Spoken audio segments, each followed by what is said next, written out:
Good morning, this is the latest market news. I'm Uliana. Hong Kong-led declines in Asia, pulled down by banks and developers, after strong employment data out of the US nourished fears that the Federal Reserve could roll back its stimulus program. Regional stocks started the day higher, but the mood turned sour after markets in China and Hong Kong opened lower. Hong Kong's Hang Seng Index dropped 1.9% as Chinese banks resumed their decline in Hong Kong, continuing falls that started in June as investors become worried about the financial system due to a dramatic tightening in liquidity. Australia's ASX 200 was 0.5% lower, pulled down by mining stocks.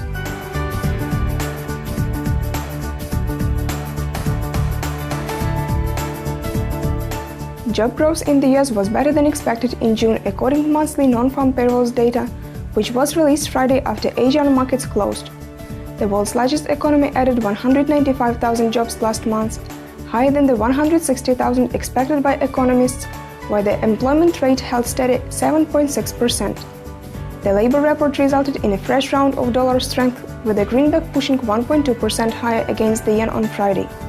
The dollar continued to rise early on Monday, reaching as high as 101.52, but it quickly pushed back as the session progressed and was recently at 101.24 yen, compared with 101.19 late Friday in New York.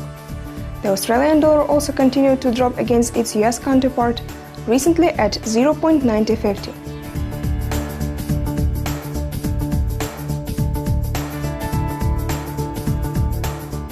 Investor sentiment for the Eurozone is expected to brighten again in today's monthly update from Sentix. Later, US consumer credit will probably deliver another upbeat number for anticipating higher spending in this year's second half. US consumer credit 19 GMT. There is a decent rate of macro momentum as the year's second half begins, and today's update on consumer credit is expected to strengthen confidence for expecting that the months ahead will be kind for the trend in spending. Indeed, total consumer credit outstanding has been consistently rising in recent months, and more of the same is projected for the May data. The consensus forecast sees credit rising by $13 billion in today's release, which would match the average monthly increase over the past years.